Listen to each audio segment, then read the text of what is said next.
Hi, நம்ம princess பியூட்டிஷன்லேருந்து இன்றைக்கி செல்ஃபாக சேரீ ட்ராப்பிங் பண்ணுற கிளாஸ் தான் பார்த்துட்ருக்கோம்.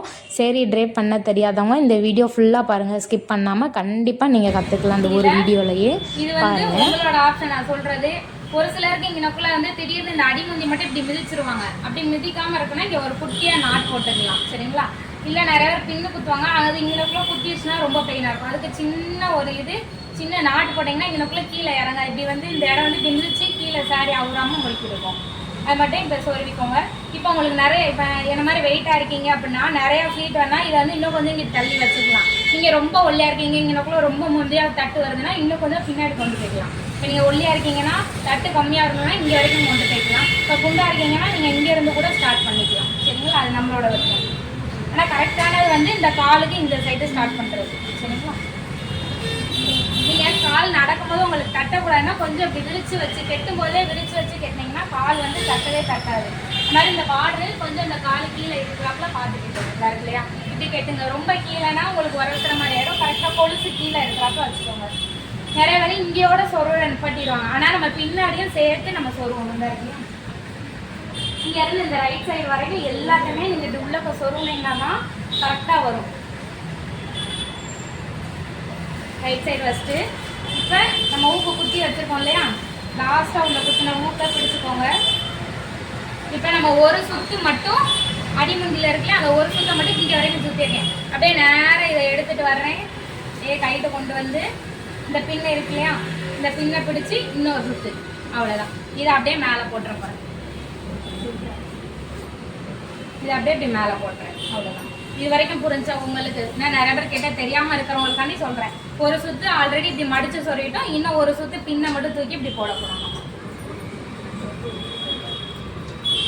இப்போ இந்த லாஸ்ட்டாக குத்தி இந்த பின்னை எடுத்துட்டு நம்ம ப்ளவுஸில் வந்து இப்படியே குத்த போகிறோம், சரிங்களா? அந்த பின்னையே எடுத்து அப்படியே நம்ம குத்திக்க போகிறோம்.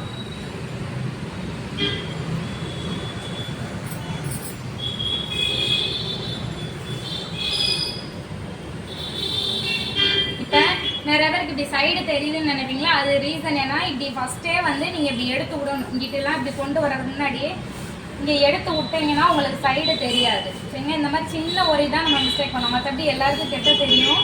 இந்த ஒரு சின்ன இதான் நம்ம பண்ணுவோம். ஸ்டார்டிங்கில் எடுத்து விட்டுட்டு நீங்கள் இங்கனக்குள்ளே குத்துனீங்கன்னா உங்களுக்கு சைடாக ரொம்ப தெரியாது. இப்போ இந்த இடத்துல நல்லா டைட்டாக எடுத்து இங்கிட்டிருந்து டைட்டாக கொண்டு வந்து இங்கனக்குள்ளே சென்டராக ஒரு பின் பண்ண போகிறோம், ஃபஸ்ட்டு பின், சரிங்களா?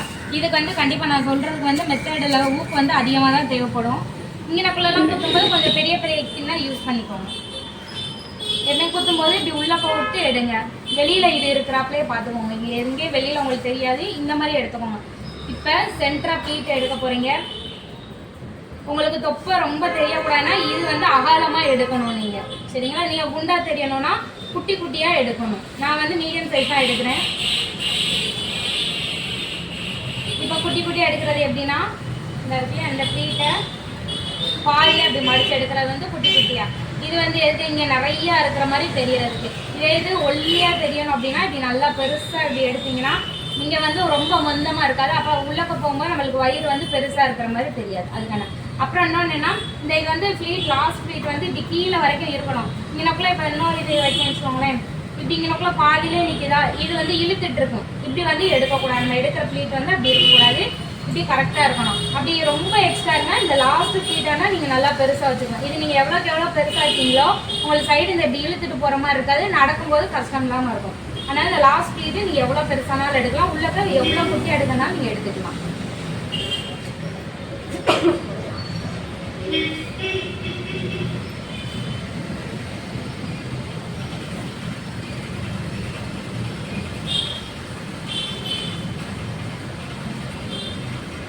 இப்போ இது வந்து இப்படி வரல. அப்போ நான் என்ன பண்ண போகிறேன், 2 ஃப்ளீட்டை எடுத்துகிட்டு இந்த லாஸ்ட்டாக உள்ளதை மட்டும் கொஞ்சம் பெருசாக வச்சுக்க போகிறேன்.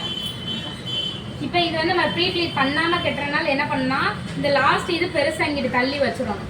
ஏன்னா அடுத்தடுத்து இப்படி வைக்கக்கூடாது. நம்ம ப்ரீ ஃப்ளீட் பண்ணாமல் கட்டும்போது மற்றதெல்லாம் உள்ளக்க போயிடணும், இது மட்டும் இப்படி வெளியில் தெரியணும், சரிங்களா? இல்லை நம்ம வந்து ப்ரீ ஃப்ளீட் பண்ணாமல் கட்டும்போது இங்கனக்குள்ளே ஒரு பின்னு போட்டுருங்க. இது உள்ளக்க போயிடும் உங்களுக்கு, சரிங்களா? இது எதுக்குன்னா ஒரு சின்னதாக அப்படி இங்கனக்குள்ளே ஷேப் வர்றதுக்காண்டி தான். இப்படி பிடிச்சிட்டு இது உங்களோட ரைட் ஹேண்ட் சைடில் இப்படி டைட்டாக பிடிச்சிக்கோங்க. இப்படி நீங்கள் டைட்டாக இழுக்கும் போதே இங்கே ஒரு சுருக்கு வருதா, அந்த சுருக்கை இப்படி குட்டி குட்டியாக இப்படி கையில் பிடிங்க. ஒவ்வொரு ப்ளீட்டாக ஒரு 5லேருந்து 6 வரைக்கும் இப்படி வச்சுட்டு இன்னக்குள்ள அந்த தட்டை கரெக்டாக பிடிச்சிக்கோங்க. இப்படி இப்போ நம்ம தட்டு மாதிரி தான் க்ரியேட் பண்ணியிருக்கோமா, இதை நல்லா டைட்டாக பிடிச்சிட்டு பூக்குறதுக்குள்ள இன்னக்குள்ள அப்படியே குத்திட்டிங்கன்னா உங்களுக்கு கெட்டி இருக்கும்போது அந்த ஷேப்பாக தெரியும் உங்களுக்கு. இது வந்து ஸ்கட்டோட சேர்த்து குத்தணும் நம்ம குத்தும்போது. இப்போ கெட்டும்போது இப்படி உதறிட்டு நீங்கள் எப்பயும் போல சொறி விட்டுக்கலாம் உங்களுக்கு.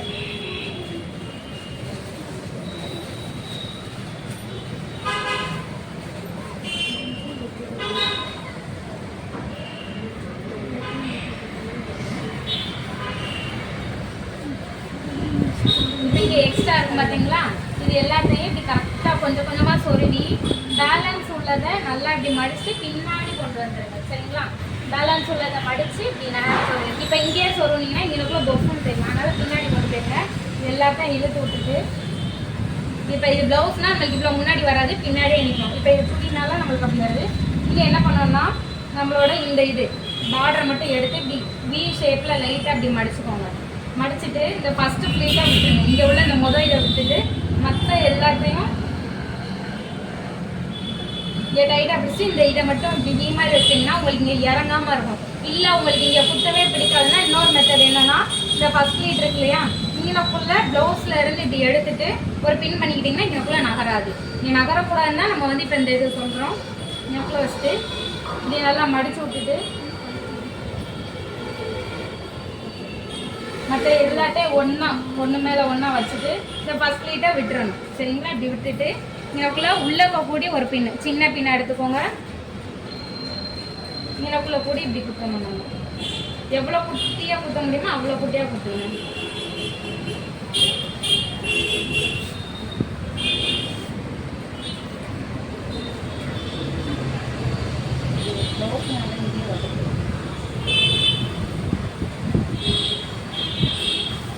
இப்படி இறக்கி விட்டிங்கன்னு வச்சுக்கோங்க, ஒவ்வொரு ஸ்டெப்பாக ஒவ்வொரு அடுக்காக இங்கே இறக்கோட விட இங்கே வந்து டைட்டாக இப்படி தெரிய ஆரம்பிக்கும் உங்களுக்கு. சரிங்களா, நம்ம இந்த இது வேணுன்றக்காண்டி தான் நம்ம இங்கே ஒரு பின்னு குத்தணும்.